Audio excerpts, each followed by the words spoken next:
Today's adventure begins with me purchasing some imported ice, along with a new tree type that'll give me a beautifully red wood, not that ugly orange wood I had before. The blue ice variant that I'm purchasing does not melt, which is important for certain redstone contraptions that require item sorting, and I have just the contraption in mind.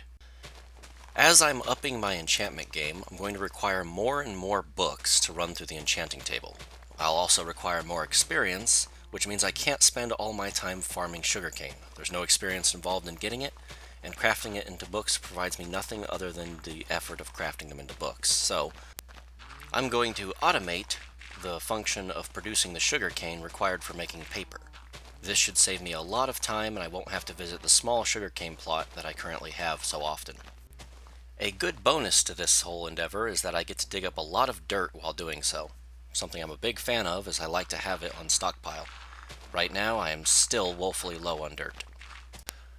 I do feel a little bad about clear-cutting all of the mushroom trees from my mushroom biome.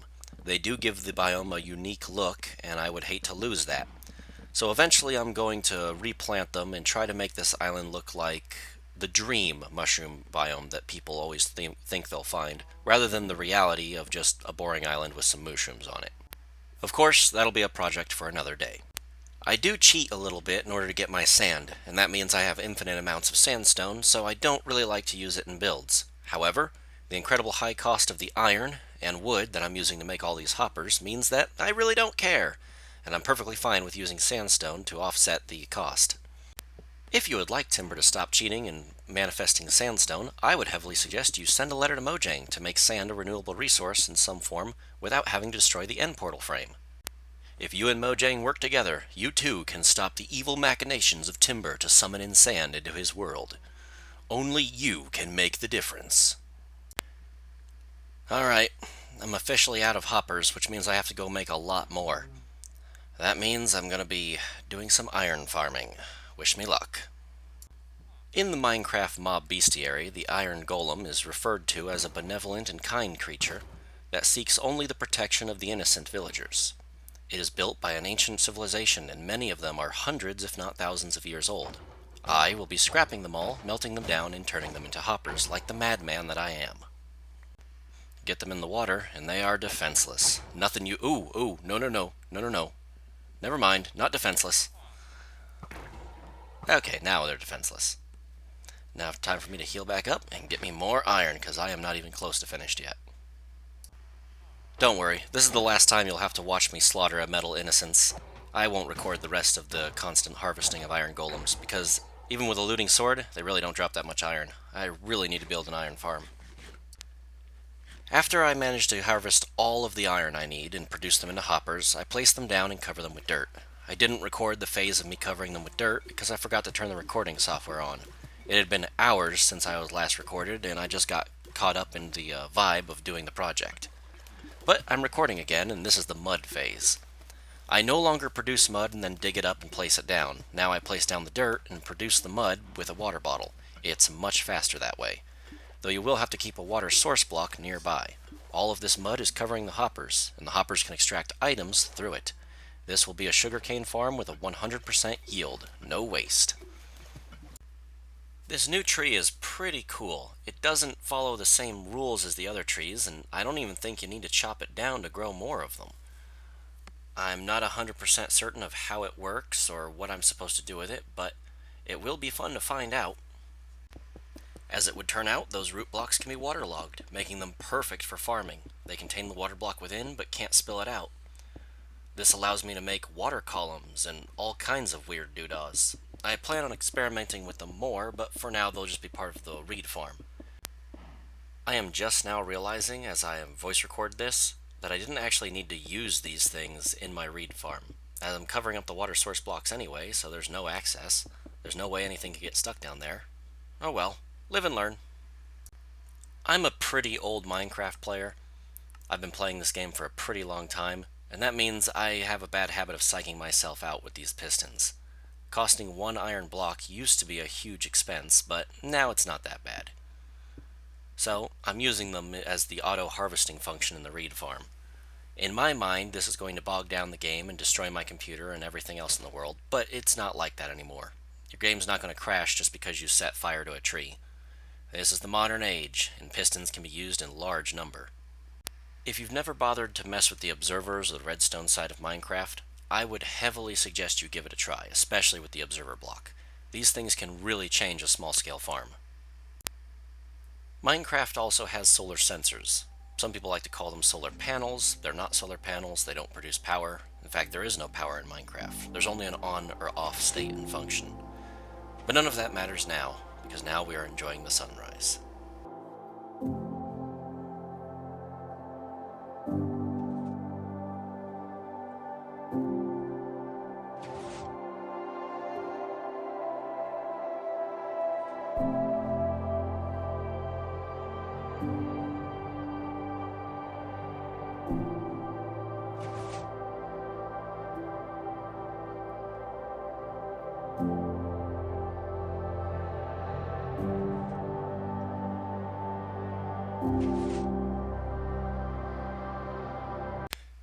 The way this farm works is the observer detects any light level change that the light sensor detects.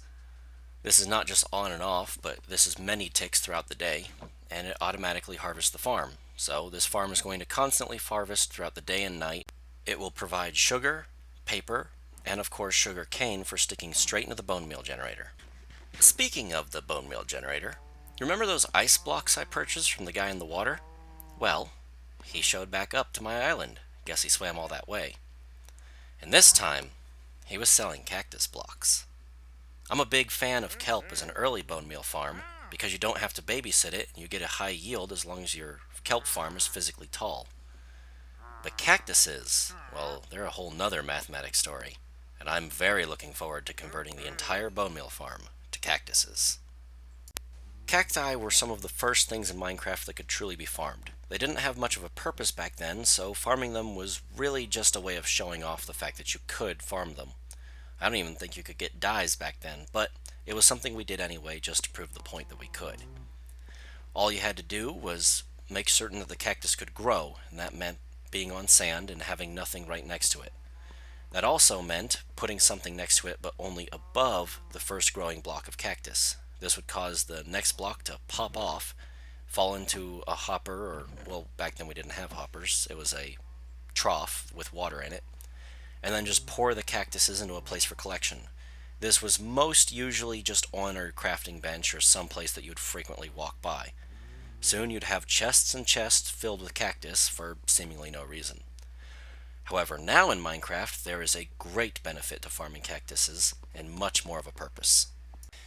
This kelp farm served us well early game, but we're no longer in the early stages and it's time for us to upgrade a bit. The cactus farm is going to be in the exact same location and likely to the exact same dimensions, and this means the beginning of the project of disassembly. The same rules apply. Place my sponge blocks intelligently, not like I did just there, and make absolutely certain I can pick them up quickly.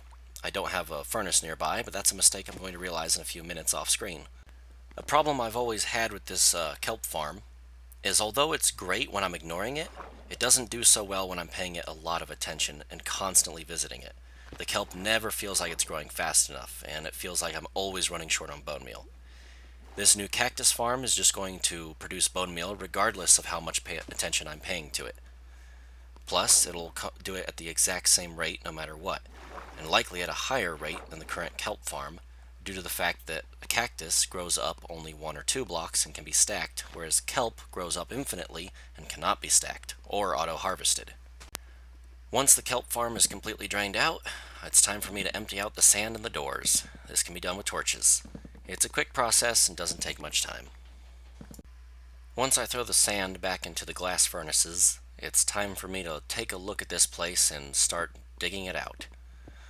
I'm going to remove everything I don't need and destroy the entire structure. Don't worry, I realize I'm using my diamond pick eventually, and I stopped doing that and switched to iron.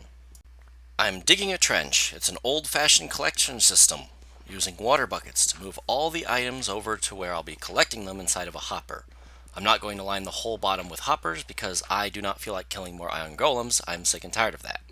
Let us enjoy the magic of me pouring water. Yes. This would be a much more magical moment if my neighbors were not playing country music incredibly loud. I thought about not recording this at all, but I've got to keep a schedule to myself, and I don't want to be held up by them playing country music.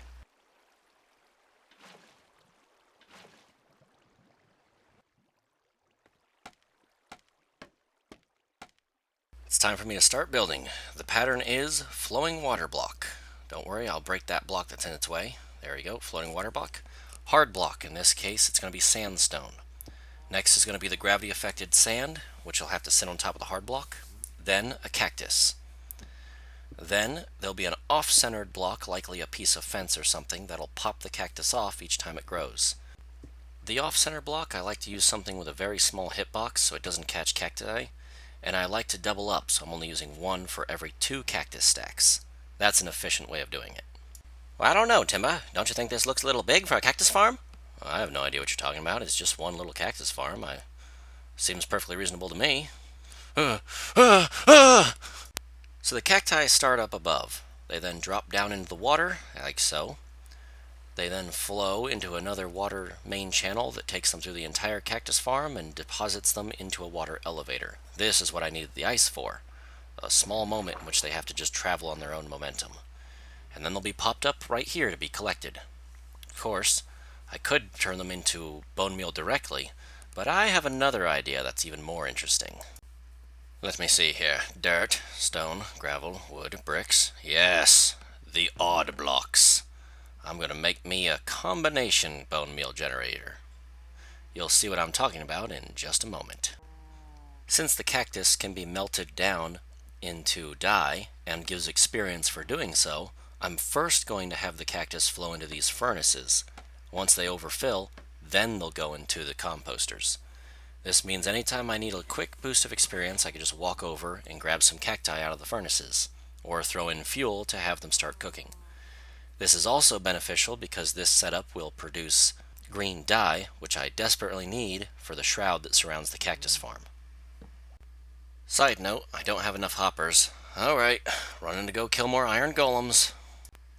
It's pretty cool, but there's a lot of cacti jammed up into the system. Now there's going to be a lot of roses. I think I'll convert it into a 100% bone meal generator and skip this dye portion after I put down the stained glass that I need for the shroud. Let's get to the stained glass portion. I'm going to use some of the doors I used for draining the ocean monument and recycle them into fuel. Next I will use the abomination. Mojang, please. Sand needs to be a renewable resource. I was on my way back from cooking up glass blocks and grabbing lava for the dye machine when I noticed something out of the corner of my eye. I don't remember putting this door in here, and it's right next to my nether portal. Oh yeah, the fuzzy man Dom has been on the server, and he likes to live in the nether.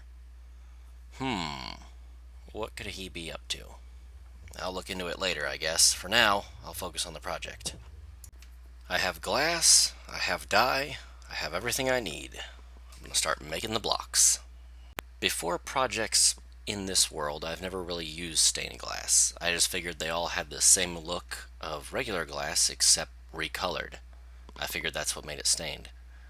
But seeing that the border edge of the stained glass is much softer than the normal non-colored glass, I'm really liking it. I'm going to try to figure out how to use it in other projects as well. We all know this phase, just having to put the blocks down.